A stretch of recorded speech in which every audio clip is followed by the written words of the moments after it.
अभी मजा आएगा ना भिड़ो। जय हिंद दोस्तों, बहुत स्वागत है आप सभी का मेरे चैनल क्रैकेट द कश्यप वे पे। तो आगे हूँ मैं आपके पास 71 बीपीएससी प्रीलिम्स टेस्ट सीरीज जो कि केजीएस की टेस्ट सीरीज है स्मरण 2.0 की दूसरी वीडियो लेकर। जी हाँ, पहली वीडियो मेरे चैनल पर पहले से अपलोड है जिसमें मैं करीब 35 क्वेश्चन करवा दिया था आपको, 34 क्वेश्चन, तो वो आप पहले देख सकते हो। जी हाँ, वहाँ बिल्कुल एक्सप्लेनेशन, बिल्कुल बाइलिंगुअल, जी हाँ, Hindi English question with explanation दोनों लैंग्वेज में करवाई जा रही है। तो प्लीज़ आप लोग उस वीडियो को देख लेना, फिर आप इस वीडियो को देख सकते हो। चलिए शुरू करते हैं बिना आपका टाइम वेस्ट किए। तो हमारा पहला सवाल है, निम्नलिखित में से कौन सा उत्प्रेरक वनस्पति तेलों की हाइड्रोजनीकरण के उपयोग किया जाता है? ठीक है, इसका आंसर क्या हो जाएगा? इसका आंसर है निकल। क्या आंसर? इंग्लिश में भी देखेंगे हम लोग। देखिए, which one of the following catalyst is used in the hydrogenation of vegetable oils? Answer is निकल। आंसर क्या है? निकल। आइए हम लोग इसकी एक्सप्लेनेशन देख लेते हैं। तो एक्सप्लेनेशन कह रहा है, वनस्पति तेलों के हाइड्रोजनीकरण में निकल उत्प्रेरक के रूप में कार्य करता है। यह तेल में असंतृप्त बंधों के साथ हाइड्रोजन गैस की अभिक्रिया को सुगम बनाता है तथा इसे वनस्पति घी जैसे अधिक ठोस रूप में परिवर्तित करता है। इंग्लिश में भी देखेंगे। देखिए, nickel is the correct catalyst used in the hydrogenation of vegetable oils. It facilitates the reaction of hydrogen gas with unsaturated bonds in oil, converting it into a more solid form like vegetable ghee. ठीक है, चलते हम लोग next question पे। तो हमारा next question है, अभिकथन दिया हुआ है इसमें, देखिएगा, अभिकथन और कारण।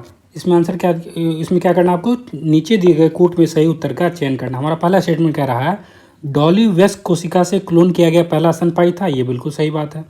ठीक है, तो ये तो बिल्कुल सही है। और डॉली के बारे में दिया है कि डॉली का निर्माण सोमेटिक सेल न्यूक्लिक ट्रांसफर द्वारा किया गया, जो एक ऐसी तकनीक है जिसमें एक वेस्ट कोशिका नाभिक को एक नाभिकरहित अंडे में स्थानांतरित किया जाता है। ठीक है, तो हमारा आंसर क्या हो जाएगा? 36 का ए और आर दोनों सही है। आर जो है सही की व्याख्या करता है, कथन और कारण दोनों सही है और इसकी व्याख्या भी बिल्कुल सही कर रहा है। इंग्लिश में देखेंगे हम लोग यहाँ पे। देखिए, तो हमारा क्या है यहाँ पे? असर्शन है और ये क्या है? रीजन है। ठीक है, तो असर्शन में बोला हुआ है, Dolly was the first mammal cloned for man और अडल्ट सेल, बिल्कुल सही है। और Dolly was produced by the somatic cell nucleic transfer technique used as adult cell nucleus transfer in the enucleated cell, ये भी बिल्कुल सही है। तो हमारा सही आंसर क्या हो जाएगा? आपको कोड से बोला गया है चुनने के लिए, सही आंसर आप चूज करोगे तो आंसर होगा both A and R true and R is the correct explanation of A. आइए हम लोग इसकी अब एक्सप्लेनेशन देखेंगे। देखिए क्या कह रहा है। 1996 में जन्मी डॉली भेड़ डेसलिन इंस्टीट्यूट में somatic cell nucleic transfer SCNT का उपयोग करके वेस्ट सोमेटिक सेल से क्लोन किया गया पहला स्तनपायी था। डॉली को somatic cell nucleic transfer SCNT तकनीक से बनाया गया था, जिसमें एक वयस्क स्तन ग्रंथि कोशिका के नाभिक को एक अंडाणु कोशिका में डाला गया। ठीक है, जिसका नाभिक पहले ही निकाल दिया गया था। इसके बाद उस कोशिका को भ्रूण में विकसित होने के लिए उद्दीप्त किया गया। आइए हम लोग इंग्लिश में देखते हैं। देखिए यहाँ पे, Dolly the sheep born in 1996 was the first mammal cloned from an adult somatic cell using somatic cell nuclear transfer, जिसको SCNT कहते हैं, at the Roslin Institute.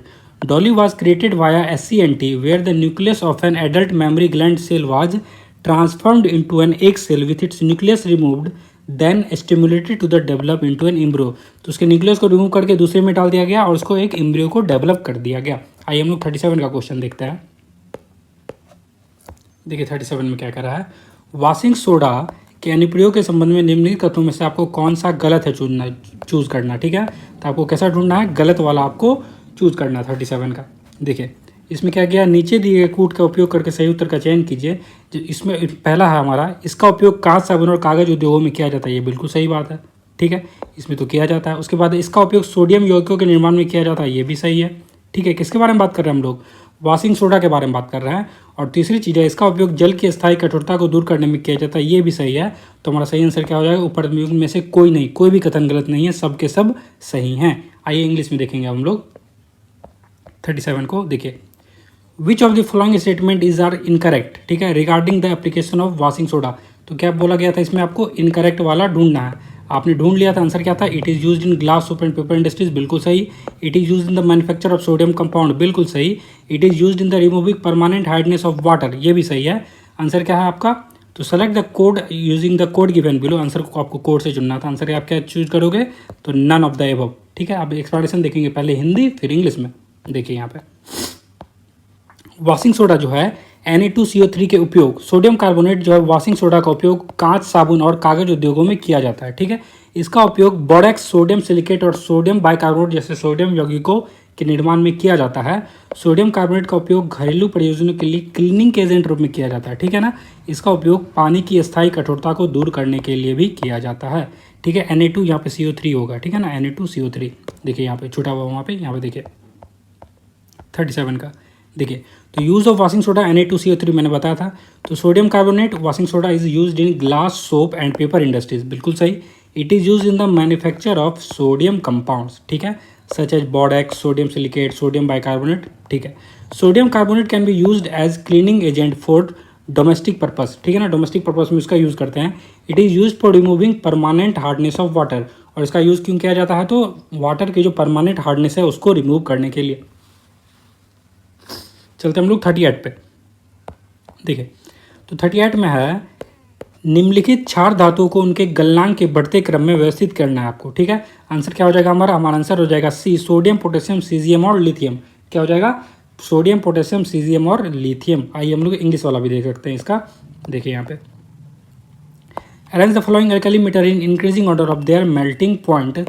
Answer is sodium, potassium, caesium and lithium. 38 का सी explanation देखेंगे हम लोग। 38 का देखिए, तो इसमें ये दिया हुआ किसी पदार्थ का गलनांक जो है वह तापमान होता है जिस पर वह ठोस से द्रव में परिवर्तित हो जाता है। ठीक है, क्षारीय धातुओं के लिए आवर्त सारणी में नीचे की ओर जाते हुए उनका गलनांक समांतर घटता है। तो जब क्षारीय धातु हैं उनके लिए अगर आवर्त सारणी में पीरियोडिक टेबल में आप नीचे की ओर जाएंगे ना, तो उनका गलनांक घटता हुआ नजर आएगा, क्योंकि परमाणु का आकार बढ़ने की उनकी धायित्व बंधन शक्ति कमजोर हो जाती है। दी गई क्षार धातु गलनांक इस प्रकार है। तो यहाँ पे आपको कुछ दिए हुए लिस्ट, सीजियम, पोटेशियम, सोडियम और लिथियम के 28.4 डिग्री, 63.5, 97.8 और 18। इसको आप लोग या तो आप ये याद कर लो, क्रोनोलॉजी याद कर लो कि किस में घट रहा है, कैसे बढ़ रहा है, या पे आप इसे भी याद कर सकते हो अगर आप चाहो तो। आइए इंग्लिश में भी देख लेते हैं हम लोग एक बार। देखिए, alkali metal such as lithium, sodium, potassium, rubidium में सीजियम आर सॉफ्ट। ये कैसे होते हैं, सॉफ्ट होते हैं। ठीक है, सानी elements with relative low melting point. इनका मेल्टिंग पॉइंट क्या होता है, लो होता है। दे आर हाईली रिएक्टिव, और ये बहुत ही रिएक्टिव होते हैं, specially with air and moisture, खासकर हवा और नमी में। Which is they must be handed and stored with great care, इसलिए बहुत ध्यान से इनको स्टोर करना होता है। द लाइटर अल्कली मेटल्स कौन कौन है, लिथियम, सोडियम और पोटासियम आर सो सॉफ्ट, ये बहुत ही सॉफ्ट होते हैं। That they can be easily cut with knife, कि इनको आसानी से चाकू से काट सकते हैं। बहुत ही फेमस क्वेश्चन भी है कि कौन से एलिमेंट को चाकू से काट सकते हैं, तो यही एलिमेंट है। वो कौन कौन है, लिथियम है, सोडियम है, पोटेशियम है। आगे देखिए, these metals also have low densities and melt at relatively low temperature. इनकी जो डेंसिटी होती है ना, वो क्या होती है, लो होती है, इसीलिए वो लो टेम्परेचर पे मेल्ट हो जाते हैं। क्या होते हैं, मेल्ट हो जाते हैं। चलते हम लोग नेक्स्ट क्वेश्चन 39 पे देखिएगा। यहाँ पे मेरी तबीयत थोड़ी ठीक नहीं है, इसीलिए थोड़ा सा टाइम लग रहा है, बट देखिए यहाँ पे 39 देखिए, मानव शरीर में कितने प्रकार के उत्तक पाए जाते हैं, कितने प्रकार के उत्तक पाए जाते हैं बताओ, तो 4 प्रकार के पाए जाते हैं। कितने, 4 प्रकार के पाए जाते हैं, याद रखोगे। देखिए यहाँ पे, how many pair of tissue are found in the human body, answer is 4। Answer क्या हो गया, 4। आइए हम लोग देखते हैं इसको, एक्सप्लेनेशन देख लेते हैं। देखिए, मानव शरीर में जो मेनली 4 प्रकार के पाए जाते हैं, आपको पता है, जो क्या करते हैं, समान रचना और कार्य वाली कोशिकाओं को समूह होते हैं। ठीक है ना, ये एक साथ काम करते हैं। ठीक है ना, यहाँ पे दिया हुआ एक साथ काम करते हैं सभी उत्तक। तो उपकला उत्तक जो है पहला, ठीक है, इसको एपिथेलियल टिश्यू कहते हैं। तो उपकला उत्तक जो शरीर की बाहरी सतह को ढकते हैं, आंतरिक अंगों और गुहाओं की परत बनाते हैं और ग्रंथियों जैसे त्वचा और आंतों की भीतरी परत का निर्माण करते हैं। क्लियर है। संयोजी उत्तक, इसको कनेक्टिव टिश्यू कहते हैं। तो यह अन्य उत्तकों जैसे हड्डी, रक्त और वसा उत्तक को सहारा देते हैं, बांधते हैं और उनकी सुरक्षा करता है। मांसपेशी उत्तक क्या करते हैं, तो गति और संकुचन को सुगम बनाता है, और उदाहरण के लिए कंकाल, हृदय, चिकनी मांसपेशी हो गई। और तंत्रिका उत्तक जो है, तंत्रिका उत्तक जानकारी को संप्रेषित और संसाधित करता है। यह न्यूरॉन्स और मस्तिष्क व नसों में पाए जाने वाले गीलीय कोशिका जैसे तत्वों को बना होता है। इंग्लिश में देख लेंगे हम लोग यहाँ पे, देखिए, है ना, टिश्यू के बारे में। तो यहाँ पे दिया हुआ है, human body contains 4 main types of tissue. कितने तरह के, 4 types of tissue, which are group of cells with similar structure and function that work together to perform specific function. क्या क्या है, मैंने आपको पहले बताया था, एपिथेलियल टिश्यू है। तो ये क्या करते हैं, covers body surfaces, line cavities and forms gland. ठीक है ना, skin, intestinal lining. Connective tissue क्या है, तो ये सपोर्ट करते हैं blinds and protect other tissues. Example क्या ले लो आप, तो बोन ब्रेड ले लो या फिर एडबोज टिश्यू ले लो। मस्कुलर टिश्यू का क्या काम होता है, तो ये फैसिलिटेट करते हैं मूवमेंट, है ना, मसल मूवमेंट में काम करता है और कॉन्ट्रैक्शन में। ठीक है, एग्जाम्पल स्केलेटल हो गया, कार्डियक हो गया, या फिर स्मूथ मसल चिकनी मांसपेशियाँ हो गई। नर्वस टिश्यू का क्या काम है, तो ये ट्रांसमिट करती है और प्रोसेस करती है इसको, इन्फॉर्मेशन को, कहाँ पे, न्यूरॉन पे, ग्लियल सेल्स में, in the brain and nerves. तो ये बहुत ही इंपॉर्टेंट पॉइंट है सारे, आपको ये याद होने चाहिए। चलते हम लोग नेक्स्ट क्वेश्चन पे 40 का। ठीक है, तो 40 में कहते हैं एनोडाइजिंग एक प्रक्रिया है जिसका उपयोग किसकी मोटी ऑक्साइड परत बनाने के लिए किया जाता है। तो इसका जो उपयोग किया जाता है, इसके किसके लिए किया जाता है, तो एल्युमिनियम के लिए किया जाता है। याद रखोगे आप लोग, किसके लिए एनोडाइजिंग का यूज़ हो रहा है, एल्युमिनियम के लिए। देखिए, anodizing is a process use to form a thick oxide layer of aluminium. ठीक है, एल्यूमिनियम के लिए करते हैं। देखिए यहाँ पे एक्सप्लेनेशन 40 का। एनोडाइजिंग एक तकनीक है जिसका उपयोग एल्यूमिनियम पर ऑक्साइड की एक मोटी परत बनाने के लिए किया जाता है। जब एल्यूमिनियम हवा के संपर्क में आता है तो स्वाभाविक रूप से एल्यूमिनियम ऑक्साइड की एक पतली परत बन जाती है जो इसे जंग लगने से बचाती है। इस सुरक्षात्मक क्षमता को एनोडाइजिंग प्रक्रिया द्वारा ऑक्साइड परत की मोटाई बढ़ाकर और भी बेहतर बनाया जा सकता है, जिससे धातु जंग के प्रति और अधिक क्या हो जाएगी, सुरक्षित हो जाएगी। जैसे लेयर को हम लोग मोटा करेंगे तो जंग लगने में टाइम लगेगा। ठीक है, तो वो क्या होगी, बहुत ज़्यादा टाइम तक वो सुरक्षित रह सकती है। आइए चलते हम लोग इंग्लिश वाला देख लेते हैं। आप लोग ये तो आप बोलोगे यार इंग्लिश वाला नहीं करवा रहे हो, देखो यहाँ पे है ना। तो anodizing is a technique use to create a thick oxide layer on aluminium. ठीक है, when aluminium is expose to air its naturally forms a thin layer of aluminium oxide which protect it from corrosion. This protective ability can be enhanced by increasing the thickness of the oxide layer. ठीक है, अगर हम उसके layer को ज़्यादा thick कर दे तो क्या हो जाएगी, उसकी जो इनहेंस है वो इंक्रीज हो जाएगी। ठीक है ना, प्रोटेक्टिव एबिलिटी जो है वो इनहेंस हो जाएगी। ठीक है, through anodizing making the metal even more resistant to further corrosion. तो एनोडाइजिंग से हम लोग मेटल को ज़्यादा रेजिस्टेंट बना सकते हैं कोरोजन से। चलते हैं नेक्स्ट क्वेश्चन पे 42। ठीक है, इसमें आपको क्या करना है, निम्नलिखित युग्म को सुमेलित करना है आपको, है ना, सुमेलित करना है। इसमें देखिए क्या हुआ, डाइसैकेराइड दिया हुआ और संगठक दिया हुआ, ये तीनों बिल्कुल सुमेलित है। सुक्रोज क्या होगा, ग्लूकोज और फ्रुक्टोज से बना होता है। माल्टोज जो है ग्लूकोज और ग्लूकोज से बना होता है। लैक्टोज जो है ग्लूकोज और गलेक्टोज से। तो ये सभी सही है। आइए हम लोग देख लेते हैं इसके इंग्लिश वाले में भी। देखिए, which of the following pairs are correctly matched, है ना, डाइसैकेराइड है और कंपोजिशन है। आंसर क्या हो जाएगा, sucrose glucose and fructose, maltose glucose and glucose, lactose glucose and galactose. Answer क्या हो जाएगा, all of them are correct. All of them क्या है, बिल्कुल करेक्ट हैं। चलिए हम लोग देखते हैं इसके एक्सप्लेनेशन को 41 का। देखिए, तो इसमें कुछ खास नहीं है, जितनी बातें क्वेश्चन में उतनी चीज़ दी हुई है। देखिए, सुक्रोज क्या है, एक डाइसैकेराइड है जो किससे बनता होता है, ग्लूकोज और फ्रक्टोज से बना होता है। माल्टोज किससे बनता है, ग्लूकोज के 2 यूनिट, यानी कि ग्लूकोज प्लस ग्लूकोज माल्टोज बन जाएगा। और लैक्टोज किससे बनेगा, तो ग्लूकोज और गैलेक्टोज मिलेगा तो लैक्टोज बन जाएगा। इंग्लिश में भी देख सकते हैं यहाँ पे। देखिए, sucrose is a disaccharide made of glucose and fructose. Maltose consist of 2 glucose unit, maltose में 2 ग्लूकोज यूनिट होती है और लैक्टोज में ग्लूकोज और गैलेक्टोज होता है। आते हैं हम लोग 42 पे आते हैं। देखिए, निम्नलिखित में से लंबाई की सबसे छोटी इकाई कौन सी है, इसमें से लंबाई की सबसे छोटी इकाई है वो है फर्मी मीटर। कौन है, 42 का आंसर हो जाएगा डी। 42 का आंसर क्या हो जाएगा, डी। हम लोग देखते हैं यहाँ पे। देखिए, which of the following is the smallest unit of length.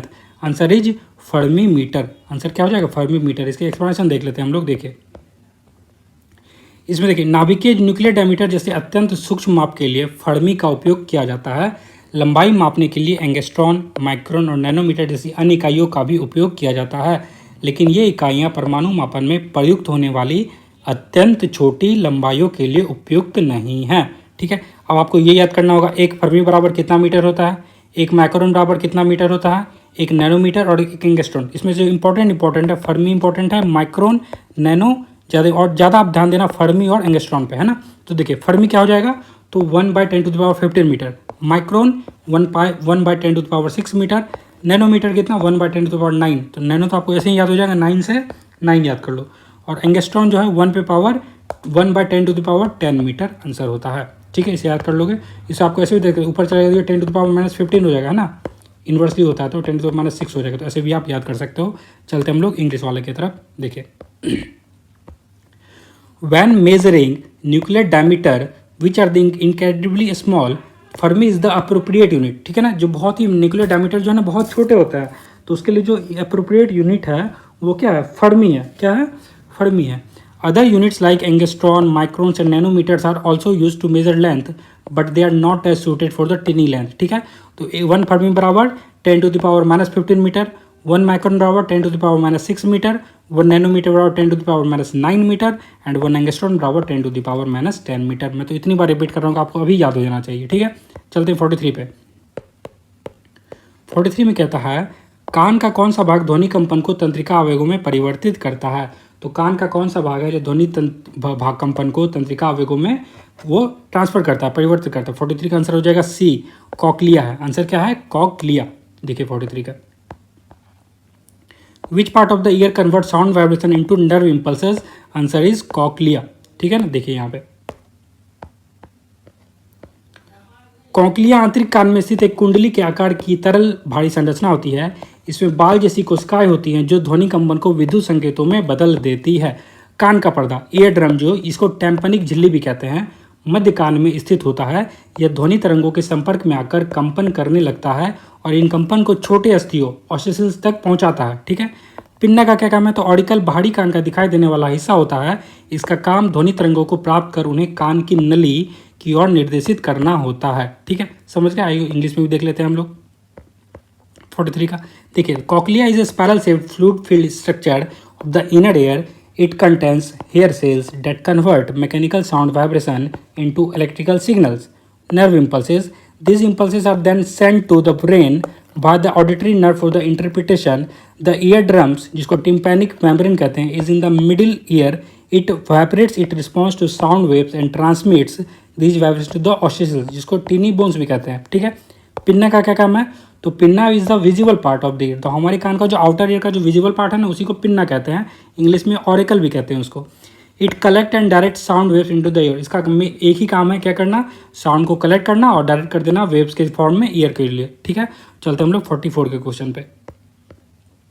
देखिए, तो 44 में कहते हैं संवहनी पौधे का जालम का प्राथमिक कार्य क्या है? तो संवहनी पौधे में जालम का जो एक ही काम है, जल का परिवहन करना. क्या है? जल का परिवहन करना. आइए देख लेते हैं यहाँ पे. What is the primary function of xylem in the vascular plant?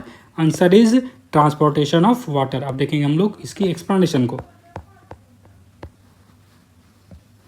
देखिए, जाइलम पौधे में पाया जाने वाला एक प्रकार का संवहनी ऊतक है जो मुख्य रूप से पौधों की जड़ों से तने, पत्ती और पौधों के अन्य भागों तक पानी और घुले हुए खनिजों के परिवहन के लिए जिम्मेदार होता है. यह विशेषीकृत कोशिकाओं से बना होता है, जैसे ट्रैकिड्स और वेसल एलिमेंट, जो आपस में मिलकर नलिकाओं का एक जल जाल बनाते हैं. यह जाल वाष्पोत्सर्जन, खिंचाव, ट्रांसपिरेशन पुल और केशिक्रिया क्रिया, जिसको कहते हैं कैपिलरी एक्शन की प्रक्रिया से माध्यम से जल के परिवहन को संभव बनाता है. देखिए, ये दोनों ना कीवर्ड है, आपको याद रखने पड़ेंगे कि किस प्रोसेस से जालम जल को ऊपर भेज रहा है. तो क्या क्या है? ट्रांसपिरेशन पुल और कैपिलरी एक्शन. ये दोनों आप याद रखोगे. ट्रांसपिरेशन पुल और कैपिलरी एक्शन की प्रक्रिया से जल परिवहन को संभव बनाता है. जालम संरचनात्मक सपोर्ट, और जालम क्या करता है? स्ट्रक्चरल सपोर्ट भी देता है. आइए इंग्लिश में देख लेते हैं हम लोग. देखिए, तो xylem is a type of vascular tissue in plants primarily responsible for the transportation of water and dissolve minerals from the roots to the stem, leaves and other parts of the plant. It consist of specialised cells including tracheids and vessel element that forms a network of tubes facilitating water movement by the process named transpiration pool and capillary action. Xylem also provide structural support. और xylem क्या करता है? Structural support भी देता है. जो दो चीज़ मैंने आपको याद करने बोला है, क्या क्या? ट्रांसपिरेशन पुल याद रखोगे आप और कैपिलरी एक्शन याद रखोगे. इसी के थ्रू जाइलम क्या करता है? वाटर पहुंचाता है. चलिए आइए हम लोग आगे चलते हैं 45 पे.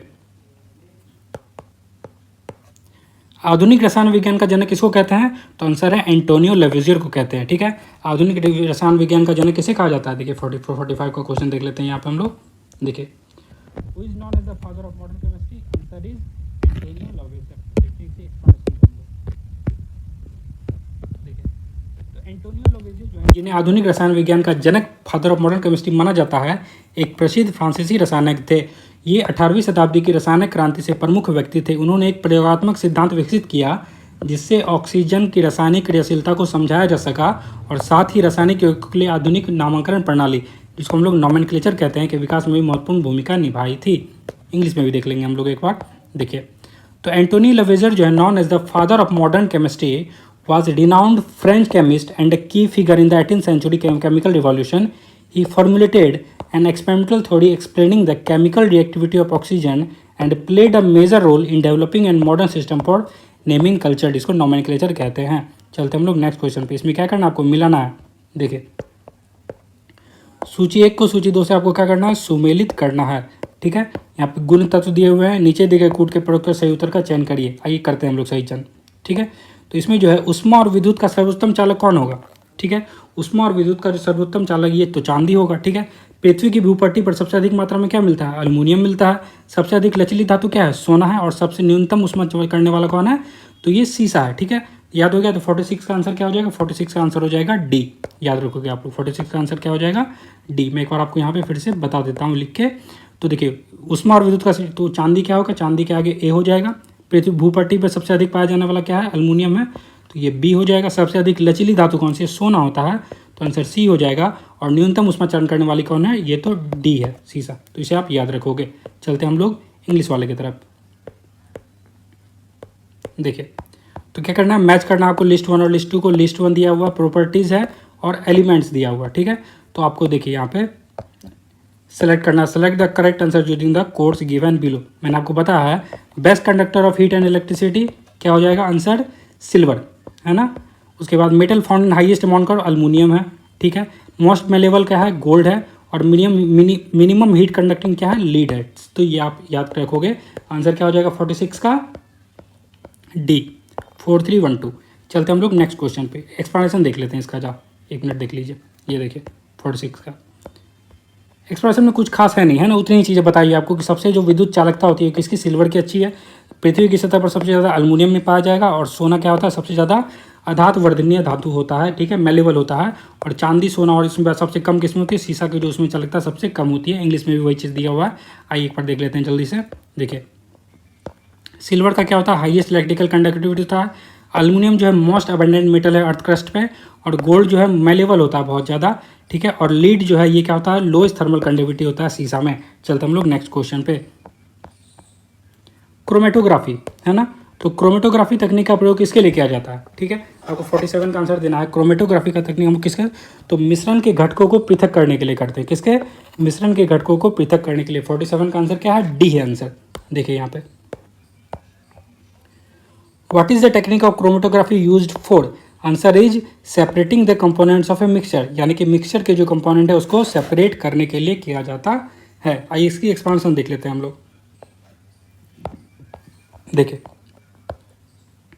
क्रोमेटोग्राफी एक विश्लेषणात्मक विधि है जिसका उपयोग मिश्रण के घटकों को अलग करने के लिए किया जाता है। ठीक है, यह उस सिद्धांत पर कार्य करता है जब एक मिश्रण एक गतिशील प्रावस्था एक स्थिर प्रावस्था के ऊपर से गुजरते हैं तो ये घटक इन दो प्रावस्थाओं के लिए अपनी भिन्न भिन्न बंधुताओं के आधार पर अलग हो जाते हैं। ठीक है, इस तकनीक का उपयोग नैदानिक प्रयोगशालाओं में कार्बोहाइड्रेट, प्रोटीन और लिपिड से संबंधित चयापचय विकारों के निदान के लिए व्यापक रूप से किया जाता है। आइए हम लोग इसकी इंग्लिश वाला भी देख लेते हैं एक्सप्लेनेशन।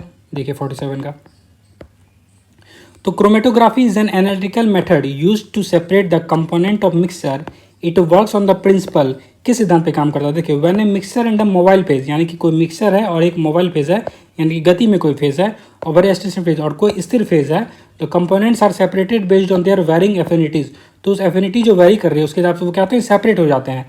इस टेक्निक का यूज़ कहाँ पे होता है, तो क्लिनिकल लेबोरेटरी में यूज़ करते हैं इसको। ठीक है ना, फॉर डायग्नोजिंग मेटाबॉलिक डिसऑर्डर, कुछ मेटाबॉलिक डिसऑर्डर हो गया है तो क्लिनिकल लेबोरेटरीज में इसका यूज़ किया जाता है क्रोमेटोग्राफी टेक्निक का। ठीक है, तो रिलेटेड टू कार्बोहाइड्रेट, प्रोटीन और लिपिड से कुछ भी रिलेटेड होगा तो उसमें हम लोग क्रोमेटोग्राफी का ही यूज़ करेंगे। चलते हैं नेक्स्ट क्वेश्चन पे 48।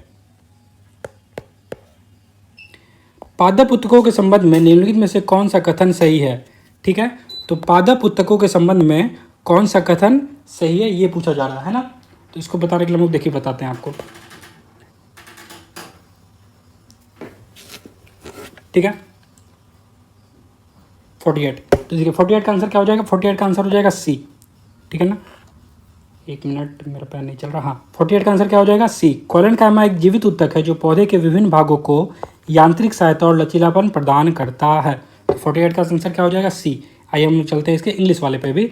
ये देखिए which of the following statement regarding the plant tissue is correct, plant tissue से कौन सा करेक्ट है, तो आंसर क्या हो जाएगा, collenchyma is living tissue that provides a mechanical support and flexibility to the plant part. आइए इसके हम लोग एक्सप्लेनेशन को देख लेते हैं। देखिए 48 का, तो ए विकल्प गलत है, क्यों, तो क्लोरेनकाइमा का मुख्य कार्य जो है प्रकाश संश्लेषण का होता है। तो देखिए क्लोरेन आर वाला जो है ना, क्लोरेन आर आ गया तो उसमें फोटोसिंथेसिस है, ठीक है, और कोलेनकाइमा जो है इसमें जो है ये लचीलापन प्रदान करता है। तो आप याद कर लोगे, क्लोरेनकाइमा क्या करेगा, फोटोसिंथेसिस, कोलेनकाइमा क्या करेगा, लचीलापन प्रदान देगा, और एरेनकाइमा का प्रकाश संश्लेषण बल्कि उपप्लावन में कम करता है। एरेनकाइमा जो है बियोन्सी में हेल्प करता है, किसमें, बियोन्सी में हेल्प करता है, जिसको उत्प्लावन भी कहते हैं। क्या कहते हैं, उत्प्लावन भी कहते हैं। आगे देखते हैं हम लोग, देखिए ठीक है, कोलेनकाइमा का एक जीवित उत्तक है, कोलेनकाइमा के बारे में बताना, ये एक जीवित उत्तक है जिसकी कोशिकाएं क्या होती है, इलोंगेटेड, लंबी होती है और कोनों पर अनियमित रूप से मोटी होती है, ठीक है। यह पौधे को सपोर्ट देता है और फ्लेक्सिबिलिटी, मैंने बताया ना, कोलेनकाइमा जिसमें आर नहीं है वो लचीलापन दे रहा है, ठीक है ना, फ्लेक्सिबिलिटी दे रहा है, और आर वाला क्या कर रहा था, वो फोटोसिंथेसिस में हेल्प कर रहा था। किस में हेल्प कर रहा था, फोटोसिंथेसिस में हेल्प कर रहा था। अब चलते हैं हम लोग नेक्स्ट। उसके बाद जो डी गलत है, ये क्या है, पैरेनकाइमा कोशिकाएं जीवित होती है, पैरेनकाइमा जो कोशिका है ना वो जीवित होती है, ना कि मृत। मृत कौन होती है, तो स्क्लेरेनकाइमा जो है ये मृत होती है, ठीक है। तो इसे आप याद रखो कि बहुत ही इंपॉर्टेंट क्वेश्चन है ये। चलते हैं इंग्लिश वाले एक्सप्लेनेशन की तरफ इसकी। देखिए ए इनकरेक्ट है, क्यों इनकरेक्ट है, तो chlorenchyma perform photosynthesis not flexibility. तो मैंने बताया था ना आर वाला, तो क्लोरेनकाइमा क्या करता है, फोटोसिंथेसिस करता है। फ्लेक्सिबिलिटी किसका काम है, जिसमें आर नहीं है, तो कोलेनकाइमा, ठीक है, क्लियर है। एरेनकाइमा क्या मैंने बताया था, बुयोंसी में हेल्प करता है, उत्प्लावन जो बताया था, फोटोसिंथेसिस में हेल्प नहीं करेगा। नेक्स्ट क्या था यहाँ पे, ये देखिए कोलेनकाइमा जो है इलोंगेटेड होता है, ठीक है ना, और थिक होता है, किसमें, कॉर्नर पे मोटा होता है। प्रोवाइड क्या करता है, ये सपोर्ट भी देता है और फ्लेक्सिबिलिटी भी देता है, ठीक है। पैरेनकाइमा सेल्स क्या होता है, ये लिविंग होते हैं, लेकिन स्क्लेरेनकाइमा जो है ये क्या होते हैं, लिविंग नहीं होते हैं, ठीक है। 48 का हो गया हमारा, 49 पे आते हैं। ये देखिए 49 का क्वेश्चन, ठीक है। 49 में क्या है, जब कपूर, नेप्थलीन या सूखी बर्फ जैसे पदार्थ हवा में खुले खुले रहने पर धीरे धीरे गायब हो जाते हैं, उस प्रक्रिया को क्या कहते हैं, उस प्रक्रिया को क्या कहा जाता है, उस प्रक्रिया को कहा जाता है ऊर्ध्वपातन। क्या कहा जाता है, ऊर्ध्वपातन कहते हैं। 49 का आंसर क्या हो जाएगा, बी हो जाएगा। देखिए ए हो जाएगा, सॉरी सब्लिमेशन, ठीक है ना। इंग्लिश में आप नाम याद कर लो, इंग्लिश में नाम थोड़ा इजी है कहने में। तो क्या होगा, सब what is the phenomenon called when a sample of substance like camphor, naphthalene और dry ice disappear over time when exposed to air. Answer is sublimation.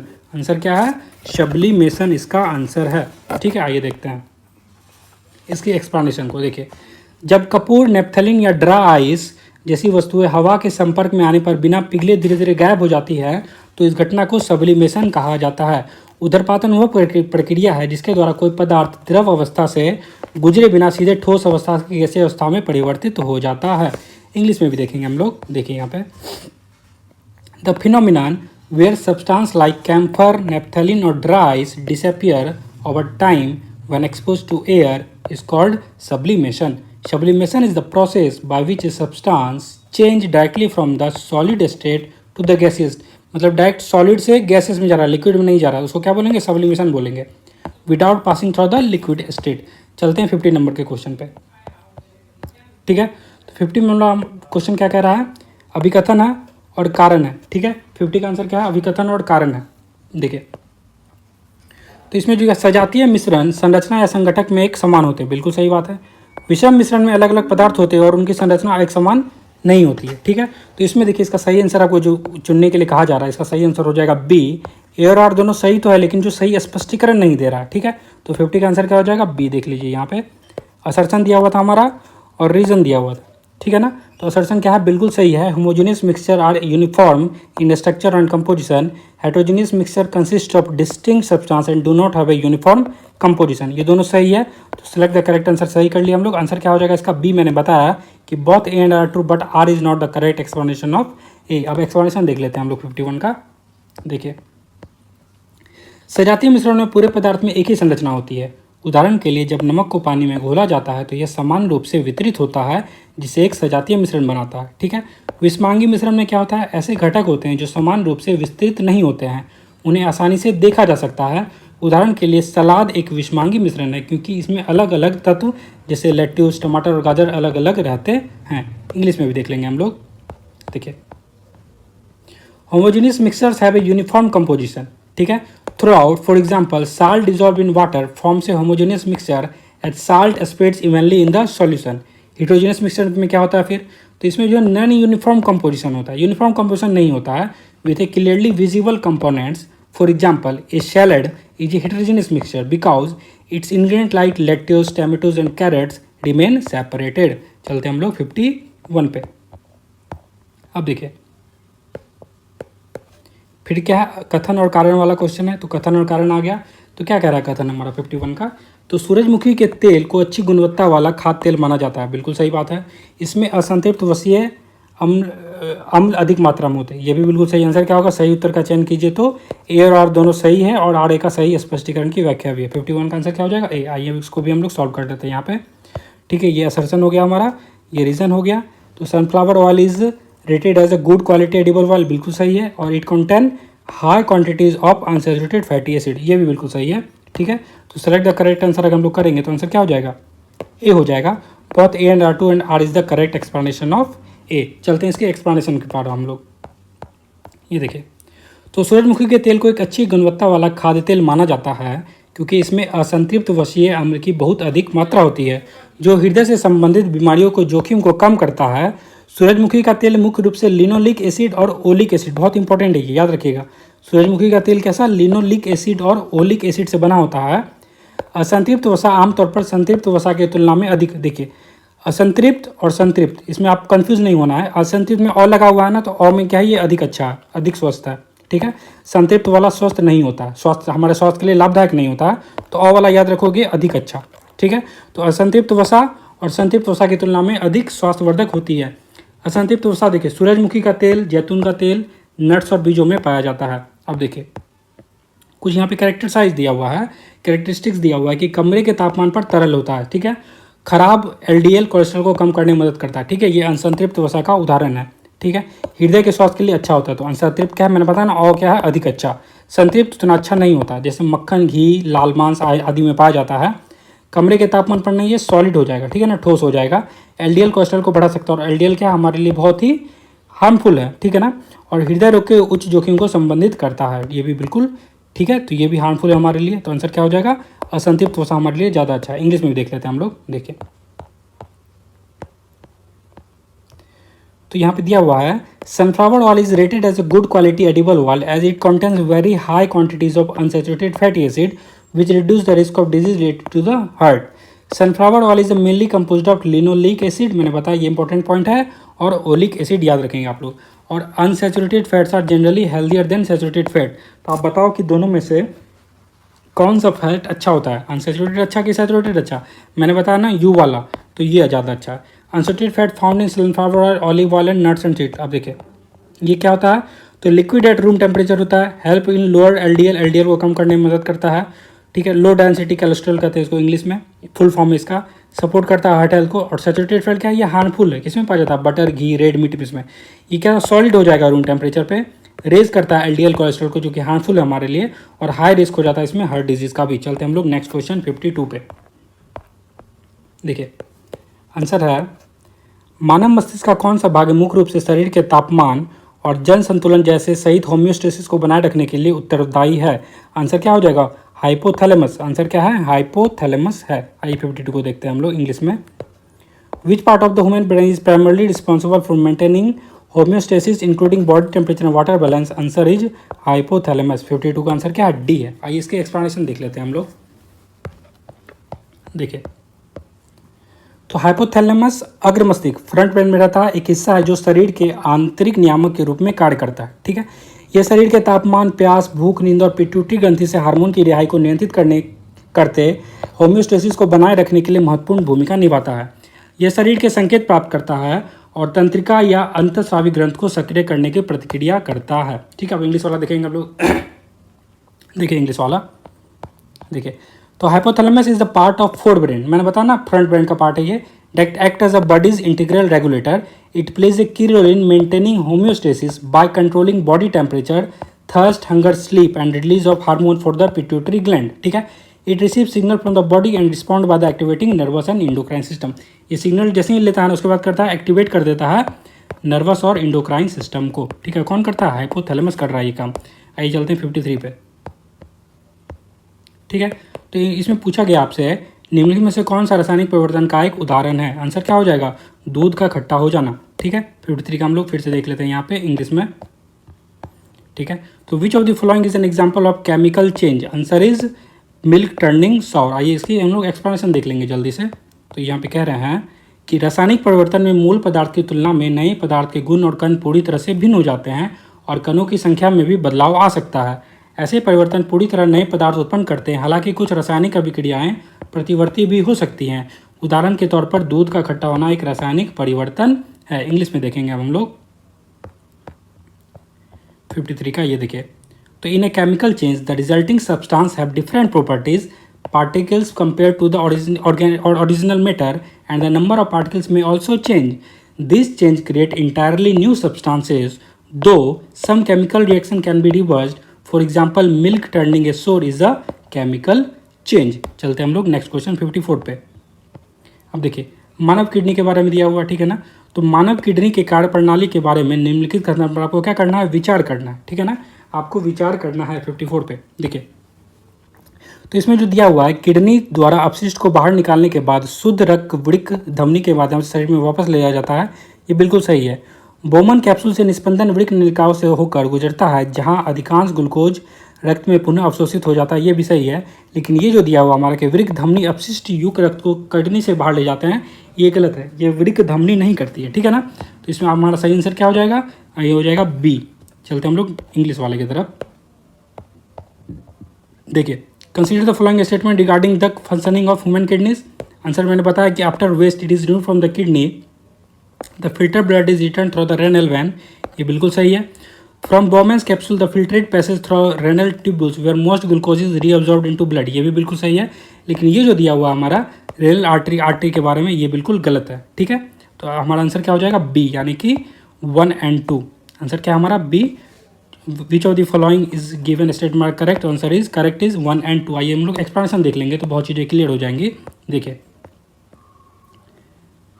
कथन एक सही है, किडनी रक्त को छानकर अपशिष्ट उत्पादों जैसे यूरिया, अतिरिक्त लवण और विषाक्त पदार्थों को बाहर निकालती है, जिससे मूत्र बनाकर फिल्टर किया गया साफ रक्त अब इन अपशिष्टों से मुक्त होकर वृक्क शिरा के माध्यम से शरीर के परिसंचरण में वापस चला जाता है। यह नेफ्रॉन किडनी की फिल्टरिंग इकाई का एक प्रमुख कार्य है। ठीक है, दूसरा कहता है नेफ्रॉन में रक्त को बोमन कैप्सूल से फिल्टर किया जाता है, जिससे एक निस्यंद बनता है जिसमें पानी, ग्लूकोज, आयन और अपशिष्ट उत्पादन शामिल होते हैं। जैसे जैसे यह निस्यंद समीपस्थ कुंडलिक नालिका और नेफ्रॉन के अन्य भागों से होकर गुजरता है और ज़्यादातर ग्लूकोज सक्रिय परिवहन के जरिए रक्त प्रवाह में पुनः अवशोषित हो जाता है। पुनः अवशोषित ग्लूकोज वृक्क शिरा के माध्यम से परिसंचरण में वापस आ जाता है। ठीक है, तीसरा पॉइंट क्या कह रहा है, तीसरा गलत है। क्यों गलत है, कि वृक्क धमनी ऑक्सीजन और अपशिष्ट से युक्त होकर रक्त को छानने के लिए किडनी में लाती है। धमनी का काम लाने का है, बाहर नहीं निकालने का। ठीक है ना, तो धमनी क्या करती है, लेकर आती है और वृक्क शिरा फिल्टर करके क्या कहती है, रक्त को किडनी से बाहर निकाल देती है। ठीक है, समझ गए आप लोग। चलते हम लोग इसे इंग्लिश वाले एक्सप्लेनेशन की तरफ। देखिए the kidney filters blood to remove waste product, example urea, excess salt and toxins, producing urine. The filtered cleaner blood now free of these wastage is returned to the body circulation via the renal vein. This is a key function of the nephrons. ठीक है, the kidneys filtering unit। तो kidney का filtering unit कौन है, nephron है। ठीक है, अब देखिए in the nephron blood is filtered in the Bowman's capsule forming a filtrate containing water, glucose, ions and waste. This filtrate passes through the proximal convoluted tubule and other tubular segment where most of the glucose is reabsorbed into the blood stream via active transport. The reabsorbed glucose return to the blood which exit the kidney through the renal vein. और statement 3 गलत क्यों है, मैंने बताया आपको। Renal artery क्या करती है, ब्रिंग्स करती है, लाती है, और रेनल वेन क्या करती है, कैरीज आउट, यानी कि फिल्टर करती है बाहर की तरफ। चलते हम लोग नेक्स्ट क्वेश्चन पे, 55 के क्वेश्चन पे। अब देखिए ग्राहम के विसरण के नियम के संबंध में निम्न में से कौन सा कथन सही है। कह रहा है 55 का आंसर क्या हो जाएगा, 55 का आंसर हो जाएगा सी। किसी गैस के विसरण की दर उनके मोलर मास के वर्गमूल के व्युत्क्रमानुपाती होती है। ठीक है, आइए हम लोग इंग्लिश वाला भी देख लेते हैं। ये देखिए तो which of the following statement is correct regarding the Graham's law of diffusion. Answer is the rate of diffusion of gas is inversely proportional to the square root of its molar mass. पहले हिंदी में देखते हैं, फिर English में expression देखेंगे।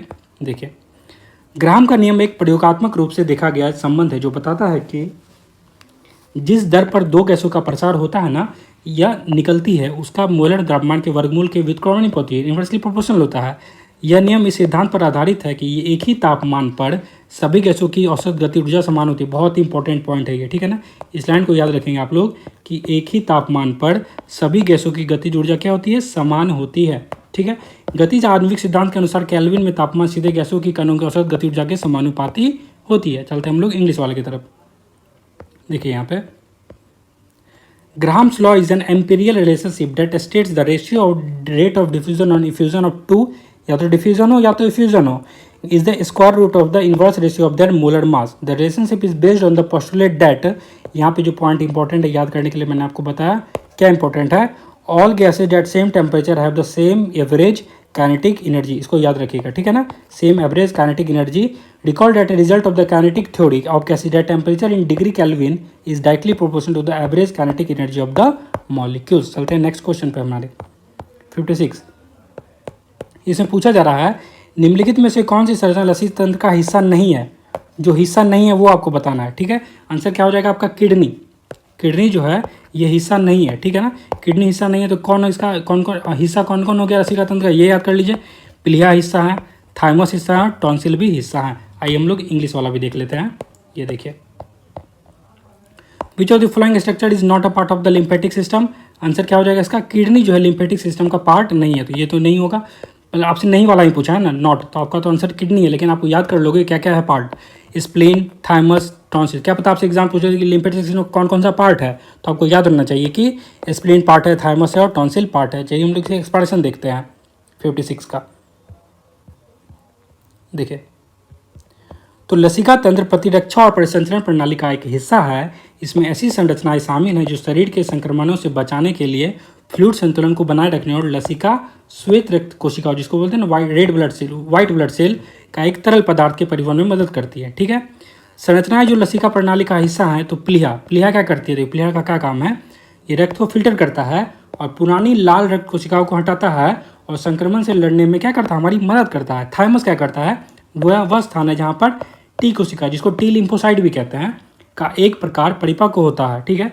Tonsil में क्या होता है, या मुंह या नाक के जरिए प्रवेश करने वाले रोगजनकों को फंसाते हैं, क्या करते हैं, उनको फंसा लेते हैं और प्रतिरक्षा प्रतिक्रियाओं को सक्रिय करते हैं। ये मुंह और नाक में जो टॉन्सिल होते हैं वो करते हैं। अब देखिए किडनी का क्या काम है, तो किडनी जो है उत्सर्जन तंत्र का यानी कि एक्सक्रीटरी सिस्टम का पार्ट है, लसिका तंत्र का नहीं है। ये रक्त को छानकर अपशिष्ट उत्पादों और अतिरिक्त पदार्थों को मूत्र के रूप में निकलने के लिए उत्तरदायी हैं, इसलिए किडनी लसिका तंत्र का हिस्सा नहीं है। इंग्लिश में भी देख लेते हैं हम लोग एक्सप्लेनेशन, नहीं तो आप बोलोगे सर इंग्लिश में नहीं करवा रहे हो, है ना। देखिए यहाँ पे, तो lymphatic system is a part of the immune and circulatory system. It include structure that help in defending the body against infection, maintain fluids balance in transporting lymph, a fluid connecting white blood cell. अब देखिए structure that are part of the lymphatic system, कौन कौन part है, spleen filter करती है blood को, remove करती है ओल्ड रेड ब्लड सेल को और हेल्प करती है इन्फेक्शन से लड़ने में। थाइमस जो है ये साइट है टी सेल की, टी लिम्फोसाइट की, ठीक है, जहाँ पे ये मैच्योर होती है। और टॉन्सिल क्या करती है, ये ट्रैप करती है पैथोजेंस को इंटर करने से माउथ और नोज में और एक्टिवेट करती है इम्यून रिस्पॉन्स को। चलते हम लोग नेक्स्ट क्वेश्चन यानी कि 57 पे। देखिए 57 में क्या कह रहा है, निम्नलिखित में से कौन सी कोशिकाएं प्रतिरक्षा प्रणाली में एंटीबॉडी के उत्पादन के लिए जिम्मेदार है, ठीक है ना। तो एंटीबॉडी के उत्पादन के लिए कौन जिम्मेदार है, ये आपसे पूछा जा रहा है। 57 का आंसर हो जाएगा आपका न्यूट्रोफिल। आंसर क्या हो जाएगा, न्यूट्रोफिल। आइए हम लोग इंग्लिश वाले में भी देख लेते हैं। ये देखिए 57 का, ठीक है। तो 57 में आपसे पूछा जा रहा है which of the followings are cells are responsible for the production of antibodies in the immune system. Answer क्या हो जाएगा, न्यूट्रोफिल। आइए देखते हैं हम लोग पहले हमारे हिंदी एक्सप्लेनेशन। तो देखिए यहाँ पे दिया हुआ है कि बी लिम्फोसाइट्स या बी कोशिकाएं विशेष श्वेत रक्त कोशिकाएं जो प्लाज्मा कोशिकाओं में परिवर्तित होकर एंटीजन के प्रति प्रतिक्रिया करती है। यह प्लाज्मा कोशिकाएं फिर एंटीबॉडी का उत्पादन करती है जो विशेष रूप से उस एंटीजन को लक्षित करती है, ठीक है। ये एंटीबॉडीज रोगजनकों को बेअसर करने में या खत्म करने में मदद करते हैं। एंटीबॉडीज क्या कर रहे हैं, रोगजनकों को बेअसर करते हैं या फिर खत्म करने में बहुत हमारी मदद करते हैं। टी लिम्फोसाइट के बारे में क्या बताया है, तो टी लिम्फोसाइट या टी कोशिकाएं प्रतिरक्षा प्रणाली में महत्वपूर्ण भूमिका निभाते हैं। कैसे, वे एंटीबॉडीज़ नहीं बनाती हैं, लेकिन ये एंटीबॉडीज़ तो नहीं बनाती, लेकिन क्या करती है ये, फिर देखिए इसके बजाय वे संक्रमित कोशिकाओं, जिसको हम लोग कहते हैं साइटोटॉक्सिक यानी कि टी कोशिकाओं को नष्ट करके अन्य प्रतिरक्षा कोशिकाओं जैसे सहायक टी कोशिकाओं के मार्गदर्शन करने या प्रतिरक्षा प्रतिक्रियाओं को नियामक टी कोशिकाओं को नियंत्रित करने में मदद करती है हमारी, ठीक है। और मैक्रोफेज क्या होता है, देखिए मैक्रोफेज फोगास्टिक कोशिकाएं जो हैं यह रोग जनकों को निगलती हैं और नष्ट कर देती हैं, ठीक है। और अन्य प्रतिरक्षा कोशिकाओं जैसे टी कोशिकाओं को सक्रिय करने के लिए एंटीजन उत्पन्न करती है। तो टी कोशिकाओं को जो सक्रिय करती है ना, एक्टिव करने के लिए जो मैक्रोफेज फोगास्टिक है ये क्या करती है, बहुत ही ज़्यादा उसको एक्टिव कर देती है, ठीक है। और न्यूट्रोफिल्स जो फोगास्टिक है ये क्या करती है, श्वेत रक्त कोशिकाएं हैं जो मुख्य रूप से फेगोस्टाइसिस के माध्यम से जीवाणु संक्रमण से लड़ने और रोगाणुरोधी पदार्थों को मुक्त करने में शामिल होती है, ठीक है। चलते हम लोग इसके इंग्लिश वाले एक्सप्लेनेशन को देख लेते हैं। यहाँ पे काफ़ी डिटेल में बताया गया इसके बारे में, तो बहुत ही इंपॉर्टेंट है ये, देखिएगा।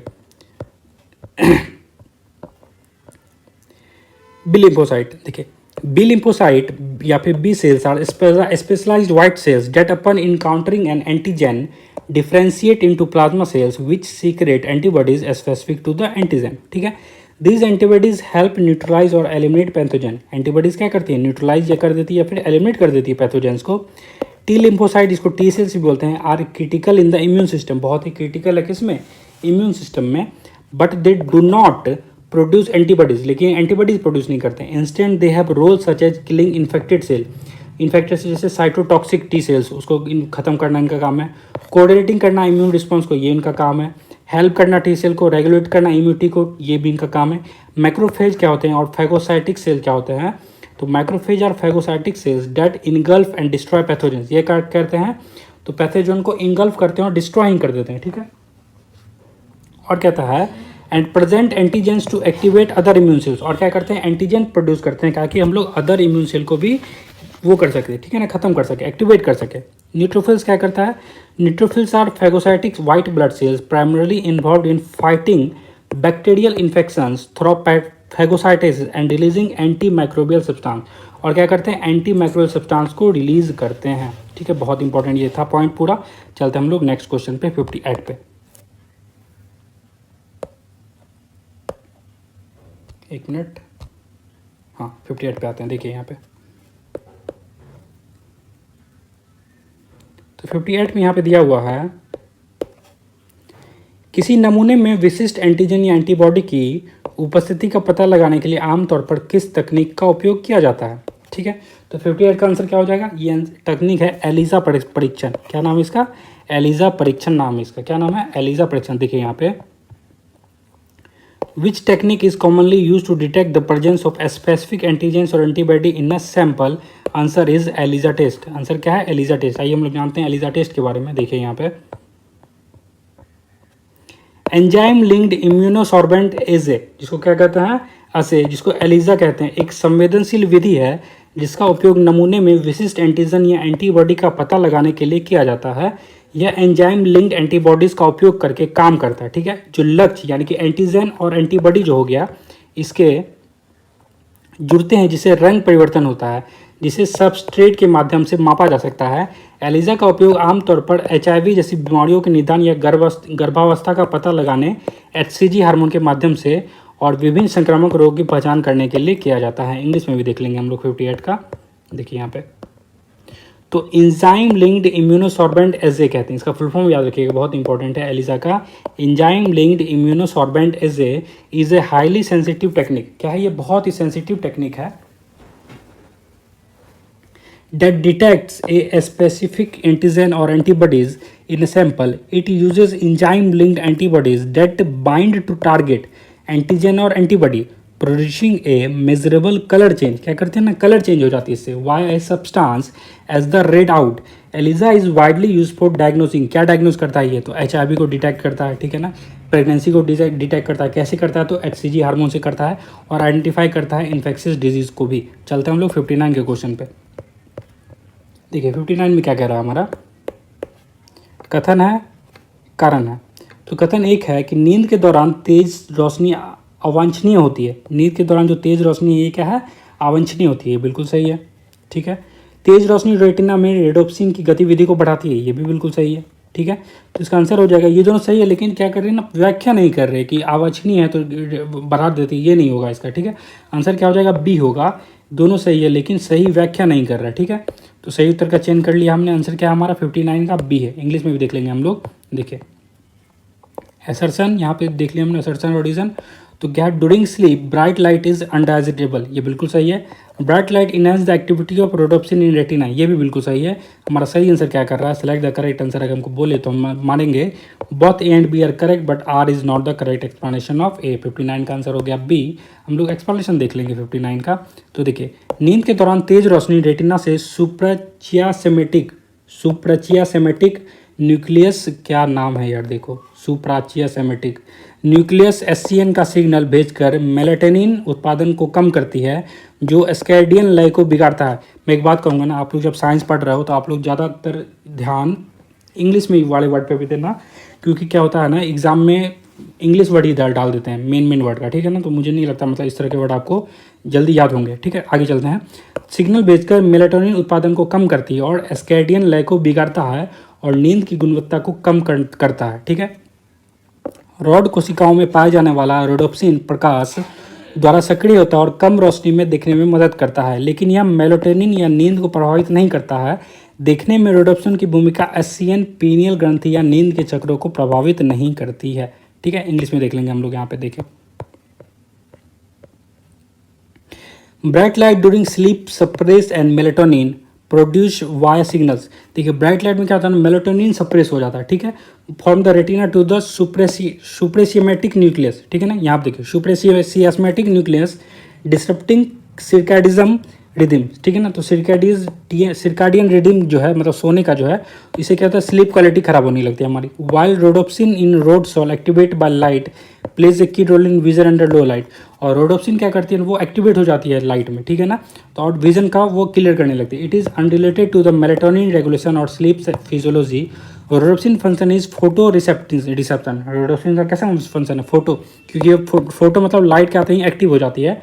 Does not influence the SCN pineal gland और स्लीप वेक साइकिल्स। चलते हैं हम लोग 60 नंबर के क्वेश्चन पे। देखिए तो 60 में कह रहा है, एक आणविक यौगिक एक रासायनिक सूत्र निम्नलिखित में से कौन से द्वारा निर्धारित किया जाता है। 60 का आंसर क्या हो जाएगा, 60 का आंसर है सी। याद रखिएगा, प्रत्येक द्रव की संयोजकता के साथ। देखिए 60 का, the chemical formula of A molecular compound is determined by, answer is valency of each element. क्या नाम है, वैलेंसी ऑफ ईच एलिमेंट। यहाँ पे वैलेंसी दिया हुआ था भाई, ठीक है। देखो यहाँ पे संयोजकता इज वैलेंसी, याद रख लो वैलेंसी। संयोजकता कहना वो काफ़ी डिफिकल्ट है मेरे लिए, ठीक है। वैसे ध्यान रखना संयोजकता क्या है, वैलेंसी है। चलिए हम लोग देखते हैं 60 के एक्सप्लेनेशन को देख लेते हैं एक बार, ठीक है ना। देखिए, किसी यौगिक या रासायनिक सूत्र तत्व प्रतीकों का उपयोग करके उसकी संरचना को दर्शाता है, ठीक है। तो किसी यौगिक का जो रासायनिक सूत्र है वह तत्व प्रतीकों का उपयोग करके उसकी संरचना को दर्शाता है। इसे तत्वों की संयोजकता, वैलेंसी, क्या कहते हैं, वैलेंसी द्वारा निर्धारित किया जा सकता है, जो यह दर्शाता है कि वह कितने बंधन, कितने बॉन्ड बना सकते हैं। उदाहरण के लिए कार्बन का जो वैलेंसी है वो 4 है और हाइड्रोजन का वैलेंसी 1 है। तो 1:4 अनुपात में संयोजित होकर मीथेन CH4 बना सकते हैं। क्या बना सकते हैं, CH4 बना सकते हैं, ठीक है। तो ये बॉन्डिंग के बारे में बता रहा है मेनली। 60 का हम लोग इंग्लिश में देख लेते हैं। देखिए,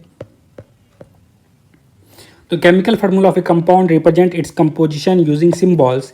it can be determined using the valency of an element which indicates their combining capacity, ठीक है ना। फॉर एग्जाम्पल कार्बन का वैलेंसी क्या है, 4 है, हाइड्रोजन का 1 है। तो ये क्या करेंगे, कंबाइन करेंगे 1:4 के अनुपात में और क्या बना देंगे, CH4 मीथेन बना देंगे, ठीक है। चलते हैं हम लोग 61 के क्वेश्चन पे। देखिए 61 में दिया हुआ है, एथ्रोस्क्लेरोसिस शब्द से क्या तात्पर्य है, ठीक है ना। तो एथ्रोस्क्लेरोसिस शब्द से क्या तात्पर्य है, तो 61 का आंसर हो जाएगा धमनियों में प्लाक का जमाव, ठीक है ना। धमनियों में प्लाक का जमाव इसका सही आंसर हो जाएगा। देखते हैं 61 को हम लोग। देखिए, what do you understand by the term atherosclerosis, ठीक है। आंसर क्या हो जाएगा, plaque buildup in the arteries, plaque buildup in the arteries. आइए हम लोग इसे एक्सप्रेशन को देख लेते हैं 61 में। देखिए, तो एथेरोस्क्लेरोसिस एक ऐसी स्थिति है जिसमें वसा, कोलेस्ट्रॉल, कैल्शियम और अन्य पदार्थों में निर्मित प्लाक धमनियों की दीवारों में जम जाता है। यह प्लाक धमनियों को संकरा और सख्त कर देता है, जिससे रक्त प्रवाह सीमित हो जाता है और दिल का दौरा या स्ट्रोक जैसी गंभीर स्वास्थ्य समस्याओं का खतरा बढ़ जाता है। ठीक है। नसों में प्लाक का संचय क्या कहलाता है? थ्रोम्बोसिस कहलाता है। नस में जाकर प्लाक जम जाए तो वो थ्रोम्बोसिस कहलाएगा। फेफड़ों में अगर ब्लॉकेज हो तो प्लूमोनरी एम्बोलिज्म कहलाएगा। और उच्च रक्त शर्करा स्तर को मधुमेह कहते हैं, डायबिटीज़ कहते हैं। इंग्लिश में देखेंगे हम लोग। देखिएगा एक मिनट, ये देखिए। तो एथेरोस्क्लेरोसिस जो है is a medical condition characterised by the buildup of plaque consisting of fat, cholesterol, calcium and other substance. Plaque क्या किस कंसिस्ट करता है? तो प्लेक में मेनली होता है फैट, कोलेस्ट्रॉल, कैल्शियम और other substance in the walls of arteries. This buildup narrows and hardens the arteries, restricting the blood flow and potentially leading to the serious condition like heart attack और stroke. Plaque buildup, अगर veins में plaque buildup हो तो उसको thrombosis कहेंगे। अगर lungs में blockage हो जाए तो उसको प्लूमोनरी एम्बोलिज्म कहेंगे। और अगर हाई ब्लड शुगर लेवल है तो उसको डायबिटीज़, मधुमेह कहेंगे। 62 पे आते हैं हम लोग। देखिए, तो 62 में है कोहरा किस प्रकार का कोलाइडल तंत्र को दर्शाता है? कोहरा जो है फॉग, ये किस प्रकार की ये दिखाता है? 62 का हो जाएगा ए, गैस में द्रव। क्या हो जाएगा 62 का? ए, गैस में द्रव। देखिए यहाँ पे इंग्लिश में, which type of colloidal system that frog present. तो फ्रॉग क्या प्रेजेंट करता है? तो ये पड़ता है लिक्विड इन गैस। 62 का ए, लिक्विड इन गैस। आइए देखते हैं हम लोग एक्सप्लेनेशन को। ये देखिए, कोहरा एक कोलाइडल प्रणाली है जिसे गैस में तरल के रूप में वर्गीकृत किया जाता है, जिसमें परिक्षेप्य अवस्था पानी की बूंदें एक तरल है और परिक्षेपण माध्यम वायु एक गैस है। तरल में गैस जैसे झाग, व्हिप्ड क्रीम, ये सब हो गया तरल में गैस का उदाहरण। गैस में ठोस का उदाहरण क्या है? स्मोक है। और तरल में तरल का मतलब क्या है? इमल्सन, जैसे दूध। इसका एग्जाम्पल कुछ दिए हुए हैं, याद रखिएगा। आइए 62 का इंग्लिश में भी देख लेते हैं। तो fog is a colloidal system classified as liquid in gas. The dispersed phase water droplet in liquid and the dispersed medium क्या होता है? एयर होता है in gas. Gas in is in liquid क्या है? Foam like whipped cream. और solid in a gas क्या है? स्मोक हो जाएगा। ठीक है। लिक्विड इन लिक्विड क्या है? इमल्सन लाइक मिल्क हो जाएगा। इमल्सन जैसे मिल्क हो जाएगा। चलते हम लोग 63 के क्वेश्चन पे। ठीक है। तो 63 में क्या कह रहा है? देखिए,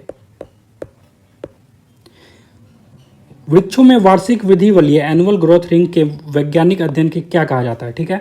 तो वृक्षों में जो वार्षिक वृद्धि वलीय है, जिसको एनुअल ग्रोथ रिंग कहते हैं, उसको हम लोग क्या कहते हैं? इसको हम लोग कहते हैं डेंड्रोक्रोनोलॉजी कहते हैं। क्या कहते हैं? डेंड्रोक्रोनोलॉजी कहते हैं। 63 का ए आंसर। देखिए यहाँ पे, देखिए, what is the scientific study of annual growth rings in trees called. तो साइंटिफिक स्टडी जो एनुअल ग्रोथ रिंग्स को क्या कहते हैं? डेंड्रोक्रोनोलॉजी कहते हैं हम लोग। क्या कहते हैं? डेंड्रोक्रोनोलॉजी। देखिए हम इसका एक्सप्लेनेशन देख लेते हैं 63 का। ये देखिए, तो देखिए, डेंड्रोक्रोनोलॉजी वृक्षों के तनों, विशेष रूप से काष्ठीय पौधों के अनुप्रस्थ कांटों में पाए जाने वाले वार्षिक वृद्धि वलयों का वैज्ञानिक अध्ययन है। ठीक है।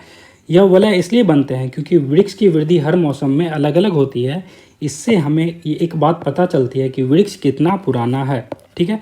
तो वृक्ष का जो एज पता होगा ना हम लोग को, ये एनुअल ग्रोथ रिंग से ही पता चलेगा। अतीत में मौसम और पर्यावरण कैसा था? प्रत्येक वलय आमतौर पर विकास के एक वर्ष को दर्शाता है और वलयों की मोटाई वर्ष या तापमान के आधार पर बदल सकती है। साइटोलॉजी क्या है? ये कोशिका, उनकी संरचना और कार्यों का अध्ययन है। साइटोलॉजी किसको बोलते हैं? तो कोशिका के अध्ययन को साइटोलॉजी कहते हैं। ऑस्टियोलॉजी क्या है? तो ये मुख्य रूप से जानवरों की हड्डी का अध्ययन है। और मॉर्फोलॉजी क्या होता है? तो ये जीवों के रूप और संरचना, जैसे पौधों का आकार, अंग संरचना आदि के बारे में हम लोग पढ़ते हैं। इसको मॉर्फोलॉजी कहते हैं। इंग्लिश में देख लेते हैं हम लोग। देखिए, तो dendrochronology is the scientific study of animal growth rings in the cross section of tree stems, particularly woody plants. These rings form due to seasonal growth variation, provide information about a tree's age, environmental condition and climate change over time. Each ring typically represents 1 year of growth with variation in thickness indicating factors like rainfall and temperature. ठीक है। Cytology क्या है? Cytology it is the study of cells, their structure and function. Osteology क्या है? It is the study of bones primarily in the animals. और morphology क्या है? It is the study of the form and structure of the organism, example plant shape और organ structure. ठीक है। तो इसको याद रखोगे आप लोग। चलते हम लोग नेक्स्ट क्वेश्चन यानी कि 64 पे। देखिए, निम्नलिखित विवरणों का विचार कीजिए। ठीक है। और ऊपरी विवरण किस मॉडल पर आधारित है? क्या क्या दिया हुआ है कि इलेक्ट्रॉन नाभिक के चारों ओर वृत्ताकार पथ पर घूमते हैं। परमाणु के आकार की तुलना में नाभिक का आकार बहुत छोटा होता है। यह बात किसने कही थी? ठीक है, तो 64 का आंसर क्या हो जाएगा? D, Ernest Rutherford. किसने कही थी? अर्नेस्ट रदरफोर्ड ने। इंग्लिश में भी देखेंगे हम लोग। देखिए, consider the following state description. ठीक है, आपको क्या करना है इसमें? एसोसिएट होकर सही आंसर देना है। ठीक है, पहला स्टेटमेंट क्या था? बिल्कुल सही स्टेटमेंट है। The electron revolve around the nucleus in circular path और the size of the nucleus is very small and compare to the size of atom. Answer is Ernest Rutherford. आइए हम लोग एक्सप्लेनेशन देख लेते हैं इसके 64 के। देखिए, रदरफोर्ड ने परमाणु का नाभिकीय मॉडल प्रस्तुत किया जिसमें निम्नलिखित विशेषताएं थी। क्या क्या विशेषताएं थी? तो परमाणु में एक धनात्मक आवेशित केंद्र होता है जिसे नाभिक कहते हैं और परमाणु का लगभग पूरा द्रव्यमान नाभिक में होता है। इलेक्ट्रॉनिक नाभिक के चारों ओर वृत्ताकार पथ पर चक्कर लगाते हैं और परमाणु के आकार की तुलना में नाभिक का आकार बहुत ही छोटा होता है। इंग्लिश में भी देखेंगे हम लोग। देखिए 64 का Rutherford put forward the nucleus model of an atom which had the following feature. क्या क्या फीचर है? There is a positively charged center in an atom called the nucleus. Nearly all mass of an atom reside in the nucleus. The electron revolve around the nucleus in circular path. बिल्कुल सही है। और the size of nucleus is very small as compared to the size of atom. और nucleus का size जो है बहुत ही छोटा होता है compared to the size of atom. चलते हम लोग 65 के क्वेश्चन पे।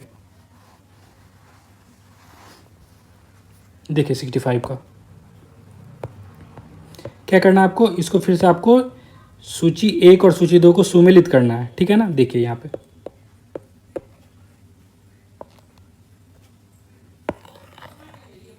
ठीक है, क्या है? यहाँ पे रोग है और कारक रोगजनक है। ठीक है, तो 65 का आंसर क्या होगा? देखिए यहाँ पे, तो ये जो है तपेदिक किससे होता है? तो ये जो है बैक्टीरिया के कारण होता है। ठीक है, तपेदिक किसके कारण होता है? इसका आंसर हो जाएगा बी। देखिए, एक तो यहाँ पे ध्यान रखिए, बी से होगा। तो तपेदिक जो है ये किसके कारण होता है? तो ये बैक्टीरिया के कारण होता है। आंसर क्या हो जाएगा? ए हो जाएगा, बैक्टीरिया। ठीक है, उसके बाद मलेरिया जो है ये प्रोटोजोआ के कारण होता है। ठीक है, बी हो गया। इन्फ्लुएंजा जो है ये किसके कारण होता है? वायरस के कारण होता है। 3 का सी हो गया। ठीक है, और ये जो दाद है ये कवक के कारण होता है, तो इसका क्या हो जाएगा? ये। तो आंसर क्या है हमारा? BACD। आंसर क्या है? BACD। याद रखोगे, यानी कि ए का क्या हो जाएगा? ए का 2 है या ए का 2 है। ठीक है ना? बी का 1 है, सी का 3 है और 4 है, तो BACD। ठीक है, इंग्लिश में भी देख लेते हैं हम लोग 65 का। ठीक है, डिजीज़ है और उसके कॉजेटिव पैथोजेंस है। ठीक है, इसको सेलेक्ट करना आपको। Correct answer using the code given below. ठीक है, आंसर क्या हो जाएगा? P2134। आइए देखते हैं कैसे क्या हो जाएगा इसका। देखिए, ए ट्यूबरक्लोसिस का क्या था? मैंने बताया था ए का 2 है, तो ये क्या हो गया? ए हो गया। ठीक है ना? यहाँ पे बी हो जाएगा। ठीक है, इन्फ्लुएंजा सी से हो रहा है और ये डी से हो रहा है, तो BACD हमारा आंसर हो गया। याद रखिएगा, ट्यूबरक्लोसिस जो है, ये जो ट्यूबरक्लोसिस है ये किसकी वजह से होता है? तो ये जो होता है बैक्टीरिया की वजह, ये जो होता है बैक्टीरिया की वजह से होता है। मलेरिया जो है ये प्रोटोजोआ की वजह से होता है। इन्फ्लुएंजा जो है ये वायरस की वजह से होता है और रिंगवॉर्म जो है ये फंगस की वजह से होता है। बहुत ही इंपॉर्टेंट क्वेश्चन, याद रखिएगा। आइए हम लोग इसका एक्सप्लेनेशन देख लेते हैं 65 का। देखिए, तपेदिक माइकोबैक्टीरियम ट्यूबरक्लोसिस एक बैक्टीरिया के कारण होता है। मलेरिया प्लाज्मोडियम एक प्रोटोजोआ के कारण होता है और इन्फ्लुएंजा जो है ये वायरस के कारण होता है। दाद एक फंगल कवक के संक्रमण है जो कि कृमियों के कारण होता है। इंग्लिश में भी देख लेंगे हम लोग यहाँ पे। देखिए, tuberculosis is caused by the Mycobacterium tuberculosis A bacterium. ये क्या होता है? एक तो एक बैक्टीरिया होता है। इंग्लिश में और बाकी देख लेते हैं। Malaria is caused by the Plasmodium, एक प्रोटोजोआ होता है। इन्फ्लुएंजा जो है इन्फ्लुएंजा वायरस से होता है और इन्फॉर्म जो है एक फंगल इन्फेक्शन है, not caused by the worm से नहीं होता। आइए देखते हैं इंग्लिश 66 का क्वेश्चन। निम्नलिखित में से कौन सी संरचना सभी विषाणुओं में अनुपस्थित होती है, उन्हें स्वतंत्र रूप से प्रोटीन संश्लेषण से रोकती है? क्या करती है? फिर से ध्यान से पढ़िएगा 66 का। कौन सी संरचना सभी विषाणुओं में अनुपस्थित होती है और उसे स्वतंत्र रूप से प्रोटीन संश्लेषण करने से रोकती है? आंसर हो जाएगा राइबोसोम। आंसर क्या हो जाएगा? राइबोसोम। 66 का सी। ठीक है, इंग्लिश में भी देखिएगा। Which of the following structure is absent in all virus preventing them from performing protein synthesis independently? Answer is ribosome. Answer क्या है? राइबोसोम। इंग्लिश में देखिएगा, यहाँ पे देखिएगा, हिंदी में देखेंगे हम लोग पहले एक्सप्लेनेशन। देखिए, सभी विषाणुओं में राइबोसोम नहीं होते हैं जो प्रोटीन बनाने के लिए जरूरी होते हैं। ठीक है, इसलिए विषाणु अपने आप प्रोटीन नहीं बना सकते हैं। उन्हें एक मेज़बान कोशिका को संक्रमित करना होता है ताकि वे उन्हें राइबोसोम और प्रणाली का उपयोग करके उनकी प्रोटीन बना सके और स्वयं की संख्या बढ़ा सके। अन्य संरचनाएं जैसे हैं विषाणु में न्यूक्लिक एसिड या तो डीएनए या तो आरएनए होता है जो आनुवांशिक जानकारी का वहन करते हैं। ठीक है, उसके बाद क्या है, एनवेलप केवल कुछ विषाणुओं में ही होते हैं, विद्यमान होता है और सभी में नहीं होते हैं। और कैप्सिमोरे कैप्सिड के प्रोटीन उप इकाई होते हैं जो वायरल न्यूक्लिक एसिड के चारों ओर एक सुरक्षात्मक आवरण बनाते हैं। कैप्सिलिक कैप्सिड क्या है ना, एक ये प्रोटेक्ट करता है चारों ओर से। ठीक है, तो इसको याद रखिएगा आप लोग। चलते हैं इंग्लिश वाले एक्सप्लेनेशन पे हम लोग 66 का। देखिए, ऑल वायरसेस लेक राइबोसोम, सभी वायरस में क्या होता है, राइबोसोम लेक करते हैं वो लोग, which are essential for protein synthesis. Because of this virus can not produce protein और their own and must infect a host cell to use its ribosome and cellular machinery to replicate and synthesise viral proteins. Other sector क्या है, nucleic acid का क्या काम है, तो ये इसमें या तो डीएनए होंगे या तो आरएनए होंगे और ये always present in virus and carries genetic information. Envelope is a present only in some virus, envelope बहुत ही कम वायरस में प्रेजेंट होता है, नॉट ऑल, सब में नहीं होता है। और कैप्सिमोर जो है एक प्रोटीन सबमिट यूनिट है जिस कैप्सिड बोलते हैं, कैप्सिड का, जो प्रोटेक्ट करता है outer cell surrounding of viral nucleic acid. Nucleic acid का एक सराउंडिंग बना के कैप्सिड उसको प्रोटेक्ट करता है, कैप्सिमोर। चलते हम लोग नेक्स्ट क्वेश्चन पे 67 पे आते हैं। अब देखिए, सूची 1 को सूची 2 से आपको क्या करना है, सम्मिलित करना, नीचे दिए कूट के उपयुक्त से चुन के आपको। ठीक है, 67 का आंसर क्या है, 67 का आंसर है ए। ठीक है, आइए अब इसको हम लोग मिलाते हैं। ठीक है, तो 4 का क्या है, ए। देखिए, तो ये जो है छाती की अस्थि जो है ये क्या है, उरोस्थि कहते हैं इसको। ठीक है, उसके बाद बी जो है कॉलर बोन जो है ये क्लेविकल होता है। ठीक है, सी जो है घुटने की अस्थि क्या है, तो इसको पटेला कहते हैं हम लोग, क्या कहते हैं, पटेला कहते हैं। और ये जो है कंधे की अस्थि, इसको क्या कहते हैं हम लोग, स्कैपुला कहते हैं। ठीक है, तो ये क्या हो जाएगा, डी। याद रखेंगे आप लोग। ठीक है ना, तो देखिए एक बार फिर से हम लोग यहाँ पे बता देते हैं। छाती की अस्थि क्या हो जाएगी, उरोस्थि कहते हैं। कॉलर बोन को हम लोग क्या कहते हैं, क्लेविकल कहते हैं। घुटने की अस्थि को क्या कहते हैं, सी को हम लोग पटेला कहते हैं। और कंधे की अस्थि को स्कैपुला कहते हैं। याद रखेंगे आप लोग, BCD है। नेक्स्ट आते हैं हम लोग इस पर, इंग्लिश में भी देखेंगे। 67 मैच द लिस्ट है, बोन्स है और नेम्स है। ठीक है ना, आपको क्या करना है, करेक्ट आंसर आपको कोड के हिसाब से चुनना है। आंसर क्या हो जाएगा इसका, BCD है। ठीक है, आंसर क्या है, देखिए हम एक बार मिलाते हैं। ब्रेस्ट बोन, ब्रेस्ट बोन क्या हो जाएगा, यहाँ पे देखिए एक मिनट। अब देखिए ब्रेस्ट बोन, तो ब्रेस्ट बोन जो है ये कहाँ पे है, तो ए जो है ये कहाँ पे मिल जाएगा आपको, स्टर्नम में। कॉलर बोन, कॉलर बोन कहाँ मिलेगा आपको, क्लेविकल में मिल जाएगा। नी कैप को पटेला कहते हैं, आपको पता है। और शोल्डर बोन को स्कैपुला कहते हैं। ठीक है, तो आंसर आप मान लोगे। अब यहाँ पे ट्रिक करने में 67 का आंसर क्या हो जाएगा, ए हो जाएगा। 4123, 4123, कोई दिक्कत, कैसे 4 का, ए का 4, देखिए आप 4 का ए है, बी का क्या हो जाएगा, 1 हो जाएगा, और सी का क्या हो जाएगा, 2 हो गया, और डी का क्या हो जाएगा, 3 होगा। कोई दिक्कत नहीं ना। तो याद रखना, ब्रेस्ट बोन कहाँ मिलेगा, ब्रेस्ट बोन जो मिलेगा स्टर्नम पे मिलेगा। कॉलर बोन सी से आप सी याद कर लो, क्लेविकल में मिलेगा। नी कैप, नी कैप क्या है, पटेला बोलते ही है, बहुत ईजी है। नी कैप क्या है, पटेला है एक। और शोल्डर बोन क्या है, स्कैपुला है। एस से शोल्डर, एस से स्कैपुला, याद रखना। चलते हम लोग इसके एक्सप्लेनेशन को देख लेते हैं एक बार। देखिए थोड़ी बड़ी एक्सप्लेनेशन है, फिर भी देखेंगे। मानव कंकाल में 206 हड्डियाँ हैं, जिसमें शामिल है खोपड़ी, जबड़े की हड्डी सहित। ठीक है, रीढ़ की हड्डी जो है ग्रीवा, वक्ष और काठ के शेडुका, तिका स्थि और टेलबोन कोक्सी कहते हैं। छाती, पसली और ब्रेस्ट बोन स्टर्नम कहते हैं। हाथ में जो है कंधे की हड्डी स्कैपुला, कॉलर बोन को क्लेविकल और ह्यूमरस, रेडियस और अल्ना कहते हैं। हाथ में जो है कलाई की हड्डी को कॉर्पस कहते हैं। मेटा कॉर्पस और फ्लांगलेस होता है। और पेलिवल्स में क्या है, कूले की हड्डी को कहते हैं। पैर में जो जांग की हड्डी उसको फीमर कहते हैं। नी कैप को पटेला कहते हैं। और पिंडली की हड्डी को टीबिया कहते हैं, और फिबुला भी कहते हैं। पैर की पंजा को टर्सर, मेटा टर्सर और फ्लांगेस कहते हैं। इंग्लिश में देखेंगे हम लोग यहाँ पे। देखिए, human skeleton is made up of 206 bones, including bone of the skull, including the jawbone. Spine में से कर्विकल, थोरिक्स और लंबर वर्टिब्रेट होते हैं। स्कर्नम और टेलिवन होते हैं। चेस्ट में रिब्स और ब्रेस्ट बोन है। आर्म्स में क्या है, शोल्डर ब्लेड है, कॉलर बोन है, और क्लेविकल, ह्यूमरस और रेडियस अल्ना है। हैंड्स में क्या है, रिस्ट बोन्स है, मेटाकार्पल और फ्लेंगेस है। पेल्विक क्या होगी, हिप बोन्स होगा। लेग्स में क्या है, थाई बोन्स, जिसको फीमर कहते हैं। नी कैप में को पटेला कहते हैं। और सीन बोन को टीबिया कहा जाता है, और फिबुला होता है। फीट में क्या होंगे, टार्सल होगा, मीटर टर्सल और फेलेंजेस होंगे। ठीक है, 68 के क्वेश्चन को देख लेते हैं हम लोग। 68 का क्वेश्चन क्या कह रहा है, देखिए। लिमिट में से कौन सी संगमरमर के नाम से जाना जाता है? इसमें से संगमरमर के नाम से कौन जाना जाता है? आंसर है CaCO3। आंसर क्या होगा? CaCO3 संगमरमर के नाम से जाना जाता है। ठीक है, आइए हम लोग देखते हैं 68 का। Which of the following is non as marble? ठीक है, मार्बल के नाम से क्या होगा? आंसर मैंने बताया था CaCO3। एक्सप्लेनेशन देखेंगे हम लोग। देखिए, संगमरमर एक क्रिस्टलीय दानेदार चट्टान है जो ज़्यादातर कैल्साइट CaCO3 से बने होते हैं। ठीक है, और सजावटी उद्देश्यों के लिए इसे अत्यधिक महत्व दिया जाता है। इसका निर्माण तब होता है जब चूना पत्थर और डोलोमाइट कायांतरण की प्रक्रिया से गुजरते हैं। याद रखिएगा, चूना पत्थर और कौन? डोलोमाइट। रासायनिक रूप से शुद्ध संगमरमर की संरचना कैल्साइट जैसी ही होती है, जिसमें लगभग 56% कैल्शियम ऑक्साइड और 44% कार्बन डाइऑक्साइड मौजूद होता है। इंग्लिश में भी देखेंगे एक्सप्लेनेशन, ये देखिए 68 का। तो marble is a crystalline granular rock primarily made of calcite CaCO3 grains and is widely valued for decorative uses. It is formed through the metamorphosis of limestone और डोलोमाइट। मैंने बताया आपको ये याद रखना है, ठीक है ना, और ये फार्मूला भी याद रखोगे।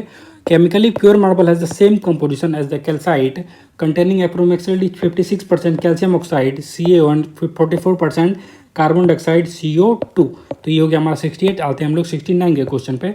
ये देखिए 69। जीवित जीवों की मूल इकाई का वर्णन करने के लिए कोशिका शब्द का प्रयोग सर्वप्रथम किसने किया था, और जब उन्हें यह खोज की तो वह क्या प्रयोग कर रहे थे? ठीक है, आपको इसका आंसर बताना है। इसका आंसर क्या हो जाएगा? बी हो जाएगा। रॉबर्ट हुक माइक्रोस्कोप के नीचे कोर का परीक्षण कर रहे थे। ठीक है, देखिएगा यहाँ पे। अब इंग्लिश में चलते हैं हम लोग एक बार। देखिए, who first use the term cell to describe the basic unit of living organism and what was his observing at that time? Answer क्या हो जाएगा इसका? तो Robert Hooke while observing cork under a microscope. Hindi में हम लोग पहले explanation देख लेंगे। देखिए, रॉबर्ट हुक ने अपने द्वारा डिजाइन किए गए सूक्ष्मदर्शी से कॉर्क के एक पतली टुकड़े का निरीक्षण किया। उन्होंने पाया कि यह छोटे डिब्बों में से बनाया गया था जो छत्ते की तरह दिखाई देते थे। उन्होंने इन डिब्बों का कोशिकाएं नाम दिया, जिसका लैटिन में अर्थ है एक छोटा कमरा। ठीक है, क्लियर है ये चीज़ें? चलते हैं इंग्लिश में भी देख लेते हैं हम लोग। देखिए, Robert Hooke examined a thin slice of cork using a self-designed microscope. He noticed that it was made up of many teeny compartments resembling a honeycomb-like structure. And this compartment को उन्होंने क्या बोला? सेल बोला था। ठीक है, Latin word है इसका। सेल मतलब ए लिटिल रूम है। सेल मतलब क्या है? एक लिटिल रूम है। चलते हैं नेक्स्ट क्वेश्चन पे हम लोग। 70 का हमारा क्वेश्चन क्या कह रहा है? निम्नलिखित में से कौन सा होम्योस्टेसिस कारण नकारात्मक फीडबैक का उदाहरण है? ठीक है, तो इनमें से कौन सा है जो होम्योस्टेसिस में नकारात्मक फीडबैक का उदाहरण है? 70 का आंसर क्या हो जाएगा?